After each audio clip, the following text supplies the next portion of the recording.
They called him charming, funny, even bold. But behind that smile was a dictator who danced with death. Idi Amin Dada, former boxing champion, decorated soldier, and one of Africa's most feared tyrants. He seized power in 1971 with promises of liberation and pride. But what followed was chaos soaked in blood. Idi Amin didn't just want control, he wanted to reshape Uganda in his image, and anyone who didn't fit would be erased.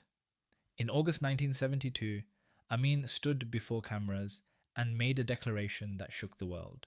All Asians must leave Uganda. They had 90 days, not 91, not 100, 90. Or else, it wasn't a government policy, it was a command from one man.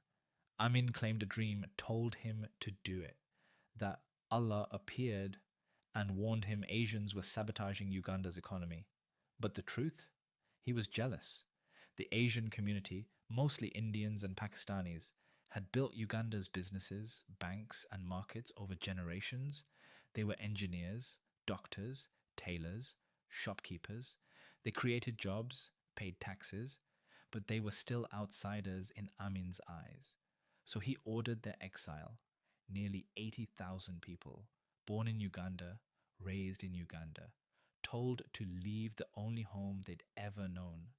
Families scrambled to pack their lives into suitcases. Fathers sold stores for pennies. Mothers begged banks to release frozen accounts. Children didn't understand why soldiers were yelling outside their homes. There were no goodbyes, only fear. The airport was chaos, crowds weeping, armed guards shouting. Some were robbed, others were assaulted, many left with nothing. Everything they built stolen by the regime. And Amin? He smiled for the cameras. He toured abandoned shops like a king surveying treasure. He handed businesses to loyal generals and thugs with no experience. Factories collapsed, shelves emptied, Uganda's economy shattered. But the dictator didn't flinch. He called it a victory, a cleansing. He said, I am the conqueror. I do not fear anyone except God. He ruled for 8 years.